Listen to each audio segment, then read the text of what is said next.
Well, the winter baseball meetings were spectacular. Mm-hmm. And what's going to happen coming out of these meetings beginning today is going to be pretty impressive, too. Let's talk with storylines. We'll start with the Padres. Jackson Merrill earned $800,000 this past season, near Rookie of the Year. Thought he should have won it, came very close to winning it.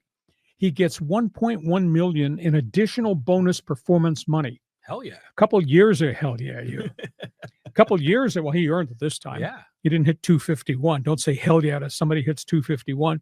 A couple of years ago, the union and baseball worked on an agreement, have a bonus pool of money for young players who exceed average statistics. Jackson Merrill, 290, 21 home runs, 20 stolen bases. I mean, phenomenal season. Yeah, great. Jackson Merrill gets $1.1 million in bonus money. A part of that is because he finished runner-up also for Rookie of the Year.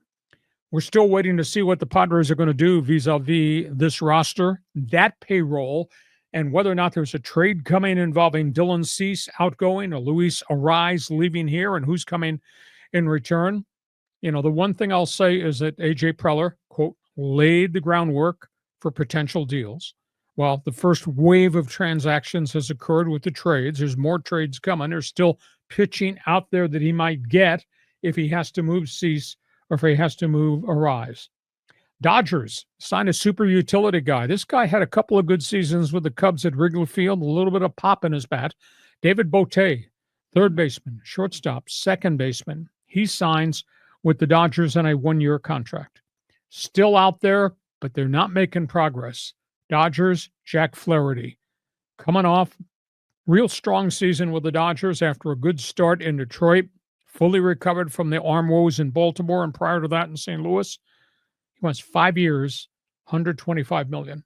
I don't think the Dodgers are willing to go 5 years with Jack Flaherty, so those talks have kind of stalled.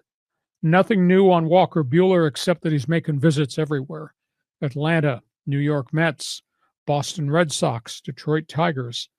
I was told his asking price is 1 year, $15 million.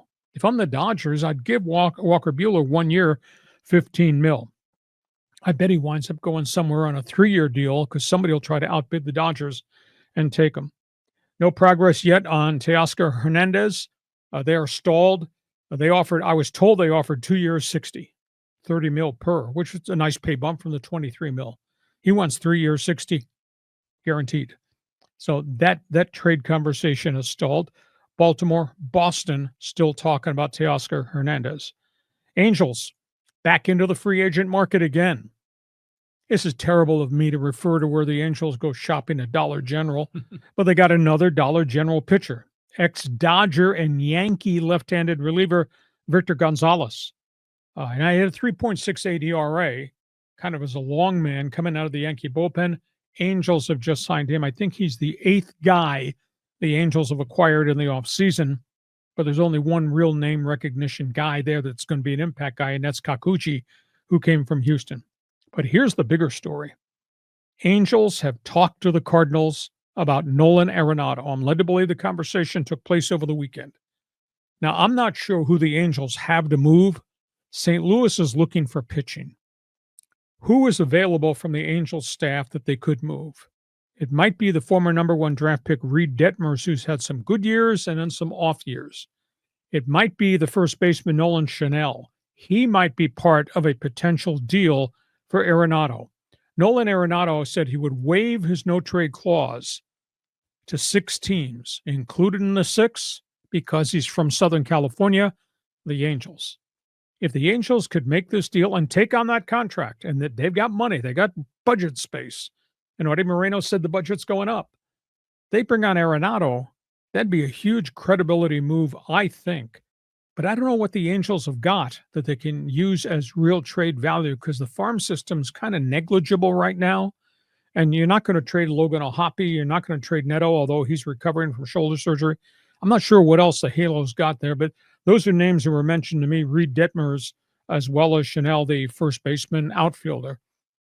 You get our Arenado, maybe that's an impact guy, proven track record, and you're only having to pay 2 years of his salary. And by the way, you got the money in the checking account. So that might change the perspective of Angel fan in Orange County towards ownership, because that'd be a nice Christmas present underneath the tree. So, John, thoughts on the Padres, the Dodgers, Halos?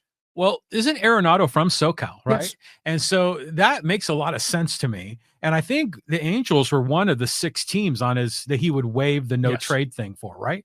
So that just seems so obvious. But there have been so many other obvious things that Artie Moreno should have done, like sign Blake Snell, and there's a lot of other players, and he doesn't do it. He keeps going to Dollar General, getting these number 4 starters. So I would love if Arenado came here, add some credibility, but then now you're screwing around with it because Rendon played third. Rendon's hurt a lot, and they want to move Rendon to DH. But where would Arenado maybe play first? Yeah, well, he could play first if Chanel is part of the deal. Okay. So that makes a lot of sense. It seems like the Dodgers are just waiting to pounce. There's going to be another huge announcement at some point with some of these other players.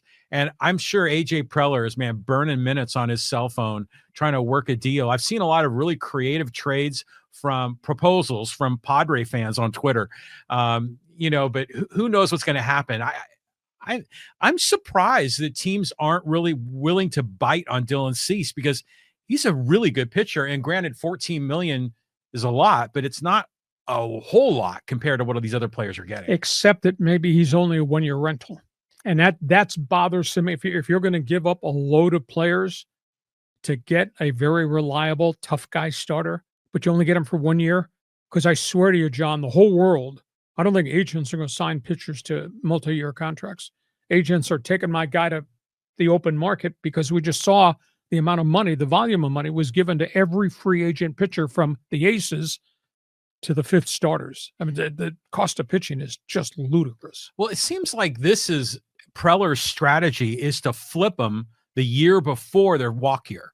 And so, and I'm wondering if that's kind of becoming more of a strategy where there's always teams that are on the cusp of going from good to great. Yep. And they're the ones that would want to, take that risk. Boston is interested, and Boston's got a ton of young guys. Boston just made that trade last week, and they did not give up any of their core young guys on the 25-man roster when they made that big trade. So Boston still got those guys. Now, is Boston willing to trade 1 or 2 of their good young guys at Fenway Park for Dylan Cease and a 1-year rental? I was told Baltimore desperately needs a pitcher if Corbin Burns vacates. But is Baltimore willing to take on a $14 million pitcher and give up some of their top young guys to make that deal happen? So suddenly, Cease 1 year left, that becomes an obstacle. Well, I think a lot of it must be dependent on what Corbin Burns does. Sure. Because if Corbin Burns is re-signed by the Orioles, they're not going to take Cease. But if he comes off the market, then they're going to maybe get a little desperate. I don't think Baltimore wants to pay $20 million, and that's the price tag on Corbin Burns. And that might be cheap compared to the way the market is right now. Yeah. So we get that. Those are the 3 teams in Southern California. Now let's go to the baseball notebook.